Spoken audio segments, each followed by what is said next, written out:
Lorious here. Today we're going to make an easy weeknight dinner. Well, it doesn't have to be a weeknight, but it's the kind of dinner that you can throw together really quickly when you've got a whole bunch of stuff going on, but they still got to eat. We're going to make Cajun chicken pasta, or as my husband calls it, rattlesnake pasta.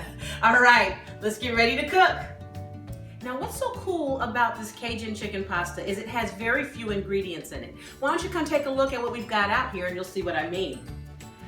Okay, so we've of course got chicken, some Cajun seasoning, and some vegetables. Now this is just some green bell peppers, red bell peppers, and onions cut up. You can cut up your own, or you can do the shortcut and buy them already cut up from the supermarket. This is some cream, whipping cream, heavy cream, some pasta water, and of course some pasta. The first thing we're going to do is start by cooking our vegetables. So we've got here about, I guess this is red bell pepper, green bell pepper, and onion. We're gonna put it in some hot olive oil here. We're gonna let this start to cook just till these vegetables become soft. This is a good one skillet meal. Everything can go right in this pot. You're gonna boil your noodles first. And while your pasta is cooking, while your vegetables are cooking, sometimes throughout this process, I like to take a little Cajun seasoning, about a tablespoon, and sprinkle it on these vegetables, because we're gonna get this flavor all in the vegetables. And I sprinkled about a half a tablespoon of that on there. And just stir that around. Don't be afraid to add more olive oil if you need it, because, you know, fat is your friend when you're cooking. You want things to be moist, you know, and olive oil, isn't that healthy? That's good for you. There, just sprinkle, put a little bit more of that in there.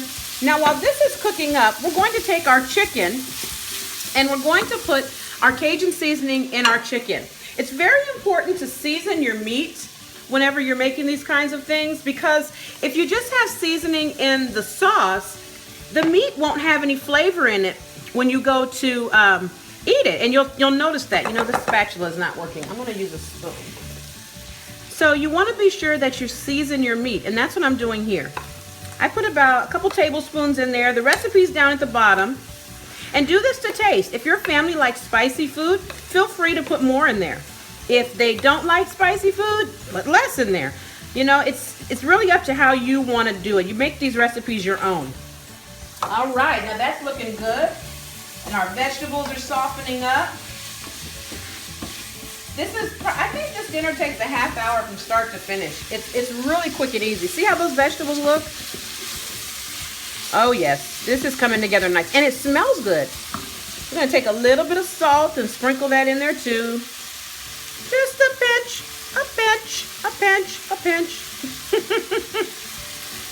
Ooh, it's nothing like having to get the kids to activities. My daughter's in dance, and dance is like almost every day of the week. So I need to have lots of quick, easy weeknight meals. So hopefully you'll try this one. Okay, you see how these vegetables are looking? While they're like that, we're now going to take our chicken and we're going to put it in just like this. See there? So you've got good flavor in there. You can also throw some garlic in there if you'd like, whatever suits your fancy.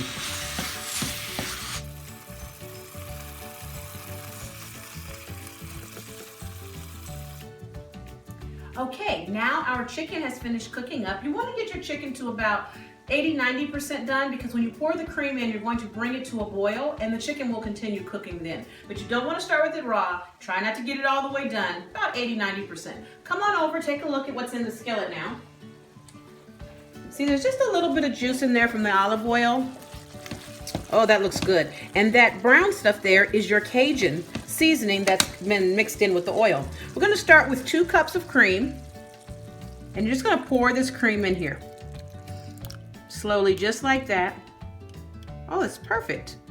Now, I always keep a little extra cream by the stove rather, when I'm fixing this, because sometimes you may want it to get a little bit thicker, or you may want to make more gravy. Sometimes my family likes gravy almost with it, so I add extra cream to it. But 2 cups is a good amount to start with. So we're going to leave this here, and we're going to let this come to a boil, and then I'm going to show you how to thicken this up.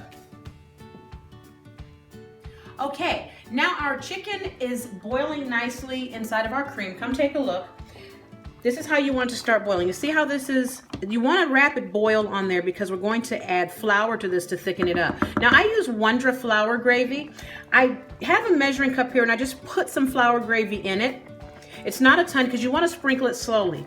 You don't want to go crazy with this all at once because if you do, it will clump up.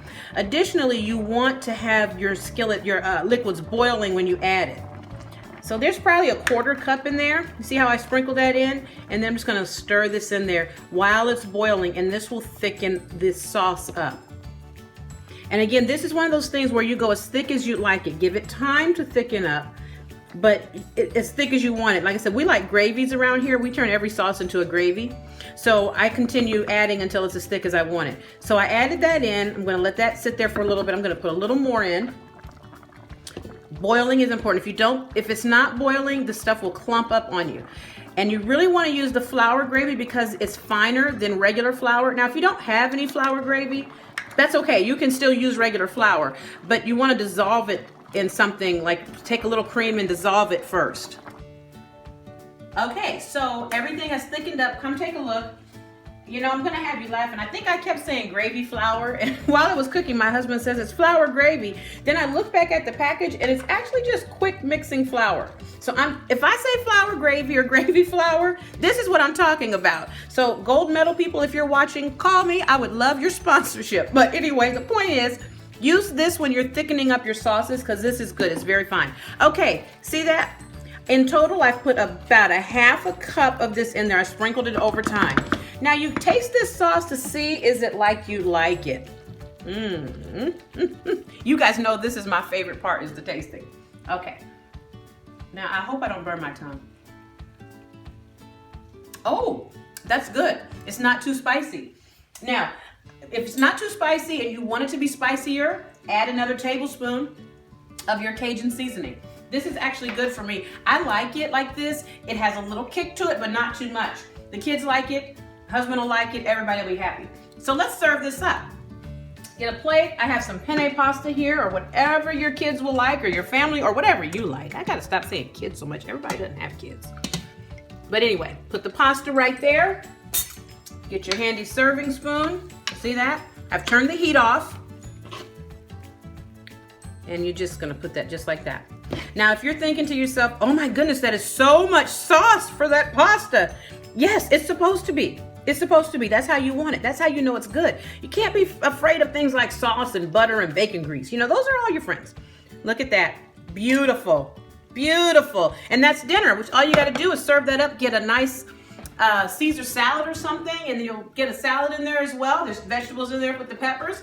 And dinner is served. That's it. All right. Down below is the what is the thing called? The recipe is down below. Please like and subscribe to this video. Any questions or comments, hit me up down below. cheflorious@gmail.com. I'm on Facebook, Pinterest, everywhere. Wherever you can find me, there I am. Happy cooking.